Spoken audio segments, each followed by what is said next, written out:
السلام عليكم ورحمة الله وبركاته. طلبة الصف الثاني الإعدادي مكملين معاكم عشان نحل إن شاء الله التقييم الأسبوع الرابع، ومكملين في حل التقييمات كلها إن شاء الله، ومعاكم وحل كتاب الامتحان كمان. فنتابع معانا على طول لحظة بلحظة وفيديو بفيديو، هتلاقوا إن المنهج كله إن شاء الله موجود معاكم بين إيديكم، وتقدروا تكملوا وتفوقوا إن شاء الله وتقفلوا درجة العربي الترم ده بإذن الله. يلا بينا نبدأ. بيقول مجموعة ألف: أولا تعبير كتابي، كتابة مقابلة شخصية مكتوبة. اقرأ الفقرة التالية ثم طبق ما يطلب منك كتابيا. الفريق مهاب مميش، رئيس هيئة قناة السويس السابق، ولد في 6 أغسطس عام 1948، وتخرج من الأكاديمية البحرية عام 1971، حيث عمل ضابطا بحريا وتولى قيادة سلاح الغواصات، ثم رئيس شعبة التدريب ورئيس شعبة العمليات. تقلد منصب قائد القوات البحرية ليكون أول قائد من سلاح الغواصات يتولى هذا المنصب.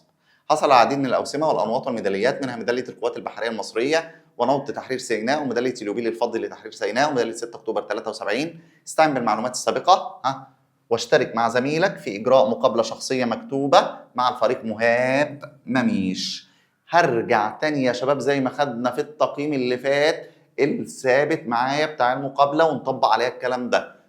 يلا كده. أو يسعدنا اليوم أن نلتقي بالفريق مهاب مميش، أحد النماذج المشرفة في مجتمعنا، والهدف من هذه المناقشة هو تسليط الضوء على النماذج المشرفة في مجتمعنا والهام الطلاب وتقديم قدوة حقيقية تبرز قيمة العمل والاجتهاد.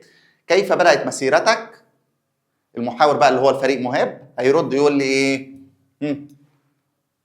فريق هيرد يقول لي ايه؟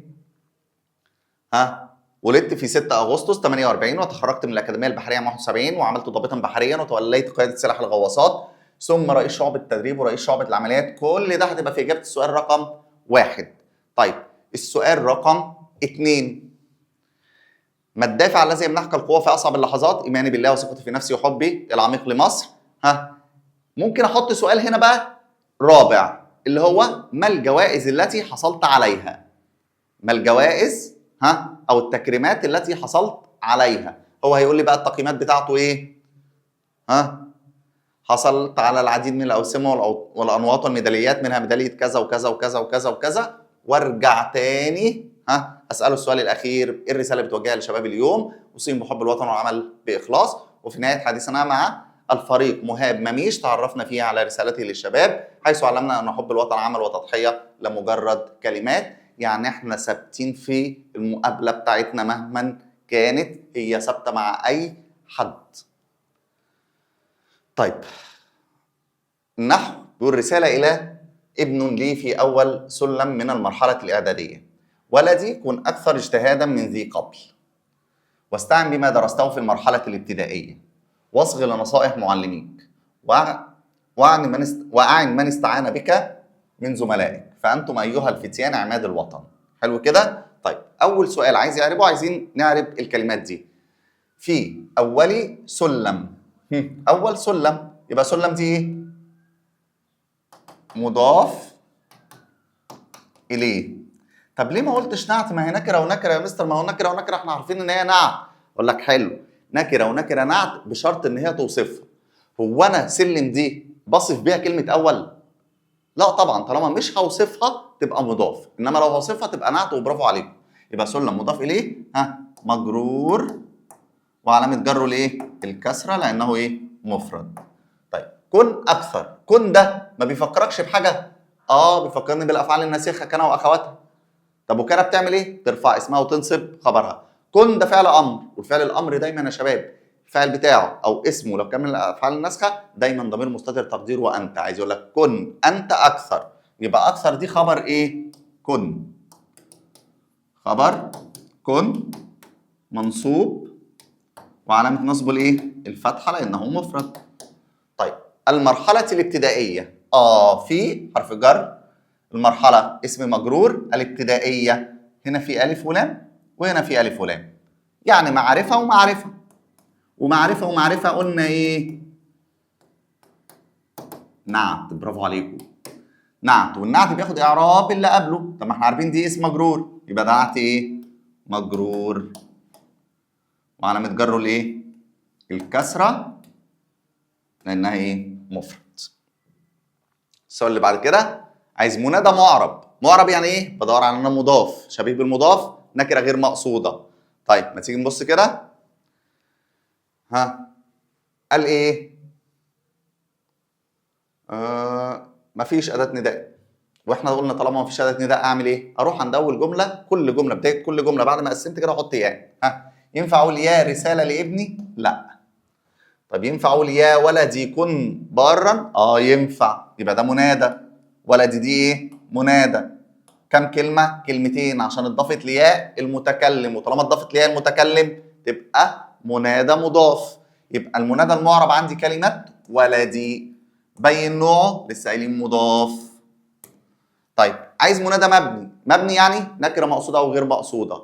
قلت لك لو طلب منادى مبني اول حاجه دور عليها في القطعه كلمه ايها او ايتها. تعال نرجع كده نشوف ايها او ايتها. ها قال ايه؟ فانتم ايها الفتيان. شكرا، ايها عندي موجوده. يبقى المنادى كلمه ايه؟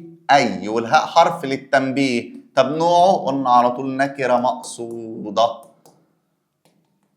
طيب عايز تمييز وبين نوع المميز. يلا كده نبص على التمييز. اول حاجه تدور عليها يا شباب التمييز، انا عايزك تدور على كلمه على وزن افعل بعدها اسم نكره منصوب. تاني هدور على ايه؟ كلمه على وزن افعل بعدها اسم نكره منصوب. دي اول حاجه تدور عليها لما يطلب منك تمييز. بعد اذنكم دور على كلمه على وزن افعل وبعدها اسم نكره منصوب. اسم نكره منصوب. تعال نشوف كده. رساله الى ابن لي في اول السلم من المرحله الاعداديه. ولدي كن اكثر اجتهادا. ما هي اكثر هي على وزن افعل، واسم النكره المنصوب كلمه اجتهادا.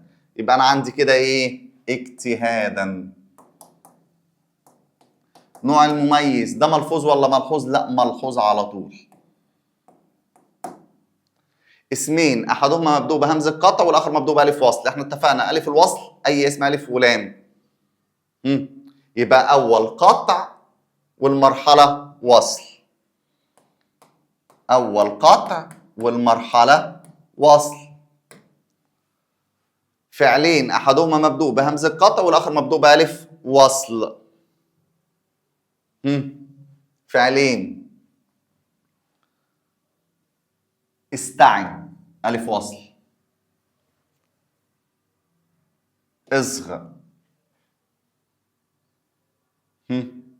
يبقى استعن واصغى.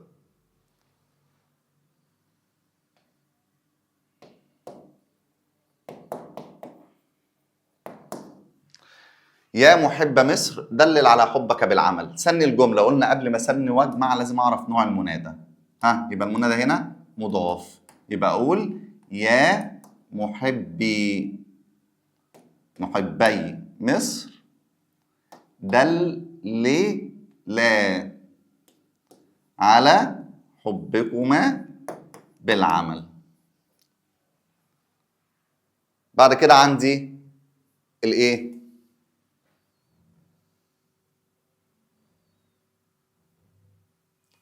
الخط. والخط كده ايه؟ هنكمله ونكتبه بخط كويس.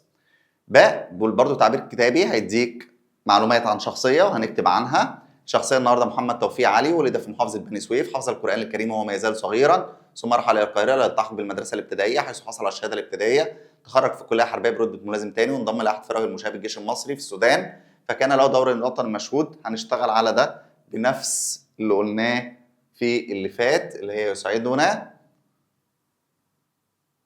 اليوم ان نلتقي بكذا باسم الشخصيه محمد علي توفيق، النماذج المشرفه، ونكمل كل الكلام ده زي ما هو يا شباب، عشان ما نقعدش نطول الفيديو على الفاضي وخلاص. فهي موجوده عندكم مع الايه الاولانيه واحنا شفناها، فنرجع لها ويا ريت تنقلوها عندكم وتحفظوها كويس جدا، ويبقى كل اللي هيتغير فيها اسم الشخصيه بس وسؤال او حاجه وخلاص. وانما لو كتبتها هي كده زي ما هي ان شاء الله مش هتنقص ولا درجه. طيب النحو بيقول اعجبني قول الشاعر لكل امرئ سر يخالف جهره وما لي من سر يخالف جهري. افهم او افهم هذا البيت تجده يدعو الى الوضوح وصدق النيه والتطابق بين الظاهر والباطن، فكن مخلصا اعتزازا بنفسك واحتراما لمن حولك، فنعم صفة الإخلاص. اعرب ما فوق الخط. أعجبني قول دي تعرف فاعل، الشاعر ده مضاف إليه، يبقى الشاعر هنا تعرب مضاف إليه لأن جاي نكرة بعدها معرفة، مضاف إليه إيه؟ مجرور، وعلامة جره الإيه؟ الكسرة. طيب الكلمة الثانية اللي عايز يعربها هي كلمة مخلصا. عندي هنا إيه؟ كن، برافو عليكم، يبقى ده خبر كن منصوب بالفتحة. طيب في كلمات تانية عايزة تتعرب؟ ما عنديش حاجة تاني، خلاص أنا كده عرفت الكلمتين اللي موجودين. طيب قال لي عايز كلمة بها هاء مربوطة وأخرى بها تاء مفتوحة. هاء مربوطة ونركز، كلمة إيه؟ جهره، دي هاء. طب تاء مفتوحة، البيت. تمييز بين نوع المميز. التمييز قلنا يا شباب أول حاجة دور عليها كلمة على وزن أفعل بعدها اسم نكرة منصوب. طب نبص كده، في كلمة على وزن أفعل بعدها اسم نكرة منصوب؟ لا. طب الحالة الثانية دور على إيه؟ نعمة وبئس بعدها اسم نكرة. نعمة أو بئس بعدها نكرة منصوبة. النكرة المنصوبة دي تبقى تمييز على طول اهوت ده عشان ما نقعدش نشرح كتير. فأنا عندي نعمة صفة الإخلاص، يبقى كلمة صفة نوع المميز ملحوظ. اسمين احدهما مبدوء بهمزه قطع والاخر مبدوء بالف وصل. قلنا اي اسم الف وصل يبقى فيه الف ولام، يبقى كلمه الظاهر ده الف وصل. طب عايز اسم فيه همزه قطع، خالف جار وما لي سر يخالف، افهم هذا البيت الذي يدعو الى الوضوح، صدقني وتطابق بين الظاهر والباطن، فكن مخلصا اعتزازا بنفسك واحتراما لمن حولك، فنعم صفه الايه؟ كلمه الايه؟ الاخلاص، اللي هي كلمه ايه؟ اخلاص. خلاص كده. فعلين احدهما مبدوء همزه قطع والاخر مبدوء بالف وصل. اعجبني، همزه قطع ايه؟ طب الف الوصل افهم، يبقى اعجبني وايه؟ وافهم. يا عاشق النيل اجمع، او اجمع الجمله. قلنا قبل ما اجمع لازم اعرف نوع المنادى. هنا المنادى مضاف، طالما مضاف مش هينفع اديله نون، فاقول يا عاشقي النيل حافظوا عليه. بعد كده هيجي لي الخط نكتبه كويس، وبعد كده الاملاء. طيب مجموعه ج بيقول التعبير الكتابي المقابله الشخصيه، بيتكلم عن محمود سامي البارودي، واحد من اعظم الشعراء في الوطن العربي، ورائد النهضه ورائد الكلاسيكيه او رائد الاحياء والبعث، تمام كده، اللي اثر واحيا الشعر العربي مره ثانيه بعد ما كان اندثر، فهو هيتكلم عنه. فهنشتغل على الشخصيه ديت ناخدها في الايه؟ برضو في المقابله الشخصيه اللي احنا مثبتينها عندنا، ويا ريت وقلنا ننقلها عندنا في كشكول ونحفظها كويس جدا ونكتبها عشان نقفل المقابله الشخصيه. بعد كده بيجي لي النحو. ايها القارئ، طالما استرعى انتباهي بقاء اللغه العربيه قويه على الرغم مما يواجهها من عقبات، فكأن هذه العقبات تزيد قوة ورسوخا، وقد أدرك أبناؤها أهمية لغتهم، فهي جسر الحوار والتفاهم بينهم منذ ما يزيد على 14 قرنا من الزمان. أول حاجة كده عايز يعرب كلمة اللغة. طالما استرعى انتباهي بقاء، من اللي استرعى انتباهي؟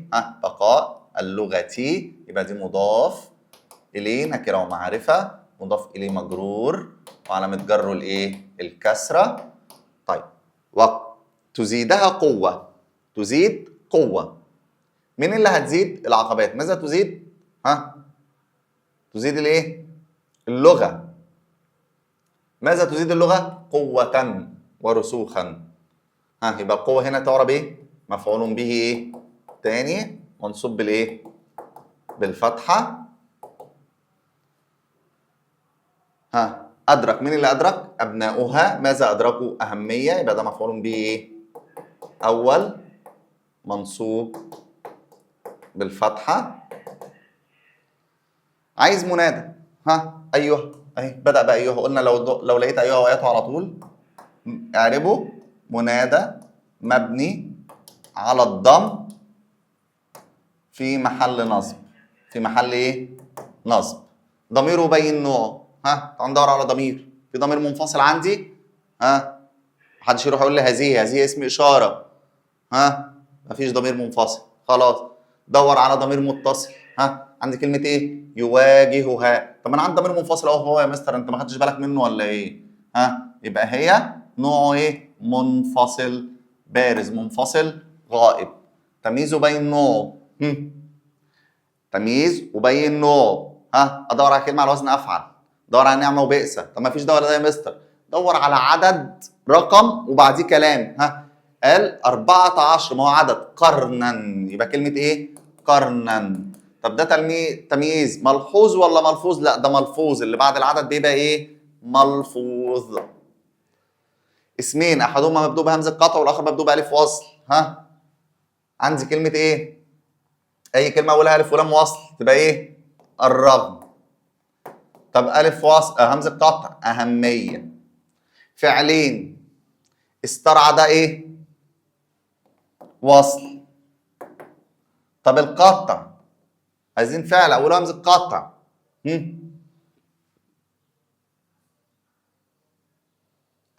كان نازل عربات الزاء فوق رسوخا وقد ادرك. طب ايه السبب؟ لان ده مصدر الفعل الايه؟ الرباعي. بعد كده بيقول اكتب بخطي النسخ والايه؟ والرقعه والاملاء. وبكده نكون انتهينا من حل التقييم الرابع، وان شاء الله نشوفكم في حل تقييم الوحده باذن الله كامل. انتظرونا وانتظروا المفاجاه الكبيره هتبقى فيه قبل امتحان الشهر باذن الله. هنعمل مراجعه قويه جدا ان شاء الله مش هيخرج منها الامتحان. والسلام عليكم ورحمه الله وبركاته.